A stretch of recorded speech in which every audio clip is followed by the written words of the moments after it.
আজকে আমি আপনাদেরকে ঈদের জন্য দেখাচ্ছি চিকেন টিক্কা মশলা। এটা আমি করে দেখাবো। আমি মাহমুদা ব্লগস থেকে আনসারি খান ছবি। এখানে আমার 3 কেজি মুরগি আছে। 3 কেজি 3টা মুরগি নিয়েছি 1 কেজি হিসাবের। সেফ ফুডের মুরগিটা আমি ব্যবহার করি, তো সেটা নিয়েছি, ভালো করে ধুয়ে পানি ঝরিয়ে নিয়েছি। এখন আমি মশলা দিব। এখানে আমি একটা লেবুর রস দিয়ে দিচ্ছি। এখানে একটা কালো গোলমরিচের গুঁড়া আছে আর গরম মশলার গুঁড়া আছে, এটাও দিয়ে দিচ্ছি। এখানে আমার হলুদের গুঁড়া 1 চামচ আছে, যেহেতু মুরগি বেশি এর জন্য 1 চামচ নিয়েছি, ছোটো চামচের। 1 চামচ মরিচের গুঁড়া নিয়েছি, 2 চামচ আমি এখানে কাশ্মীরি মরিচের গুঁড়া নিয়েছি, ধনের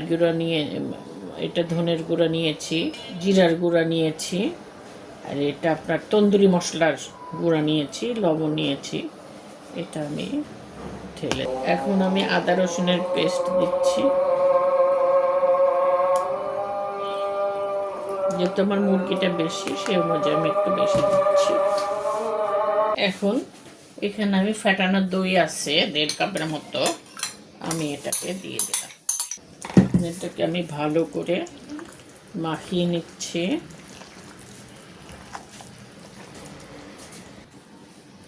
এটা আমার মাখানো হয়ে গেছে। এখন এটাকে আমি আধা ঘন্টার জন্য রেখে দিচ্ছি, পরে আবার দেখাচ্ছি। আমি ইচ্ছা করলে 1 ঘন্টাও রাখতে পারি, কিন্তু মিনিমাম আধা ঘন্টা রাখতে হবে। এটা আমি ম্যারিনেট করে এটা আমি ঢাকা দিয়ে রেখে দিচ্ছি। এখন আমি চিকেন টিক্কাটা একটু ভেজে নেব। হালকা একটু তেল দিচ্ছি। এটা সারা রাতই রেখেছিলাম মশলাটা মাখিয়ে, কালকে আর করি। তেলটা গরম হয়ে গেছে। আপনারা ইচ্ছে করলে বাটার দিতে পারেন, আমি বাটার দিলাম না, যে সব সময় সবার ঘরে থাকে না, এই জন্য তেল দিয়ে করে দেখাচ্ছি। একটু জোরে থাকবে, কেননা পানি বের হয়ে যাবে। পানিটা যাতে এখন না বের হয়, আমাকে আগে ভেজে নিতে হবে, নিচে একটু কালার আসতে হবে। তেলটা যাতে সব দিক দিয়ে ছড়ায়, এই জন্য আমি একটু কাট করে। আমার 3-4 মিনিট হয়ে গেছে। এখন আমি এটাকে একটু উল্টে দিই, কালার চলে আসছে এক সাইডে। 3-4 মিনিট হবে, আমি কালারের জন্য অপেক্ষা করব। এই যে এই সাইডেও কালার চলে আসছে। এখন আমি এটাকে আস্তে আস্তে করে উঠিয়ে নেই।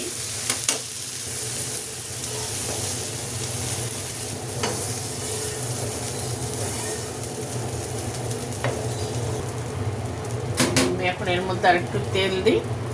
আমি বাদবাকি যেভাবে আস্তে আস্তে করে এগুলিকে ভেজে নিচ্ছি। আমি এখন চিকেন টিক্কার মশলাটা দেখাবো।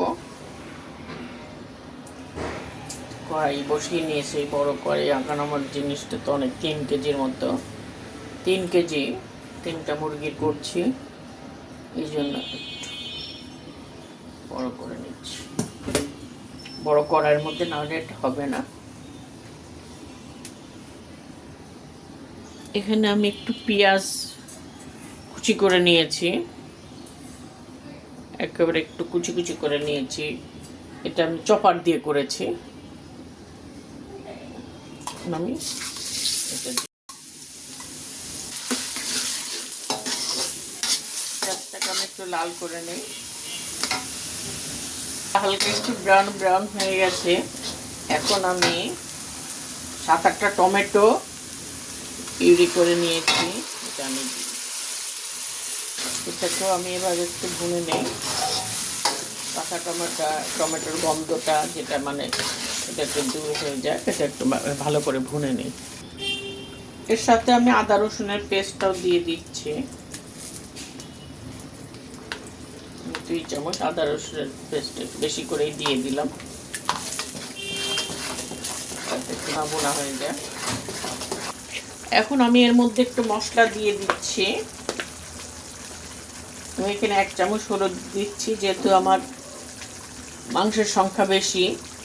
আপনাদের যখন 1 কেজি ওজনের করবেন, যে 1 কেজি মাংস, তখন হাফ চামচ হলুদের গুঁড়া দিবেন। আমি 1 চামচ দিলাম, একটু বেশি করেই দিলাম।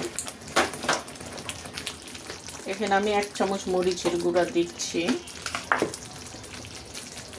আর কাশ্মীরি মরিচের গুঁড়া থাকলে আপনি দিবেন। এখানে আমি একটু মিষ্টি মরিচের গুঁড়া দিচ্ছি, যেটা কাশ্মীরি মরিচের মতোই।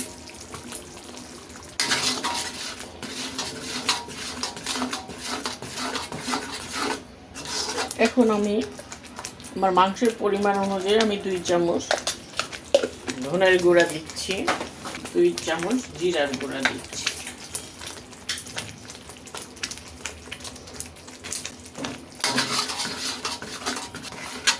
ভালো করে এটাকে আমি ভুনতে থাকি, একটু ভুনে নেই যাতে মশলার গন্ধ না। এখন আমি একটু লবণ দিচ্ছি, 2 চামচ লবণটা দিই, ভালো করে ভুনা করতে হবে।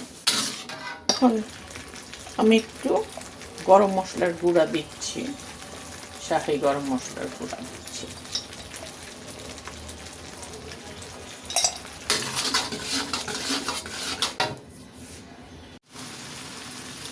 আমার এই মশলাটা কমপ্লিট হয়ে গেছে। এখন আমি চিকেনটা দিয়ে দিচ্ছি এর মধ্যে।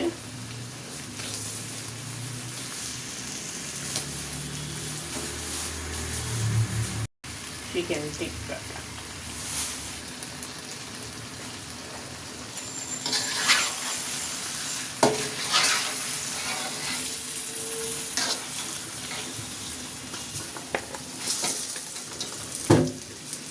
দিয়ে এখন আমি একটু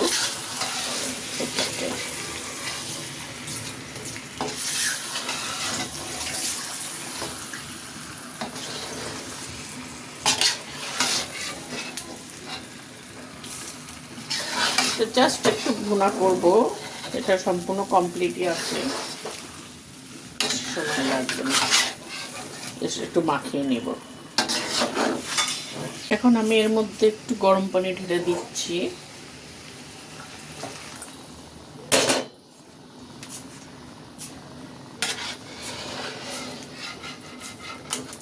সব দিকে মাখানো করে নিয়ে নেই, মাখিয়ে নেই।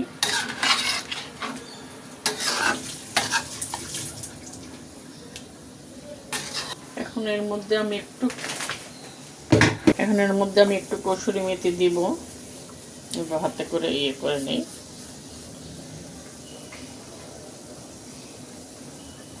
দিয়ে দিই, এটা একটু চুলাটা একটু আস্তে করে রাখি। আমি এটা 10-15 মিনিটের জন্য একটু চুলায় রাখি। আমি 10 মিনিট পরে দেখছি।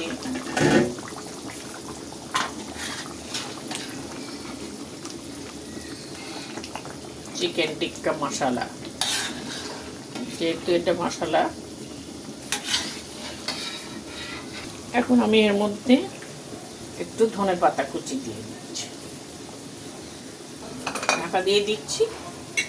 5 মিনিট পরে আমি এটাকে অফ করে দেব। আমার এটা কমপ্লিট হয়ে গেল। আপনারা এভাবে রান্না করবেন। যদি মন চায়, ইচ্ছা করে চিকেন টিক্কা মশলা বানাই, তাহলে বানিয়ে খাবেন, লাইক দিবেন, শেয়ার করবেন। আল্লাহ হাফেজ।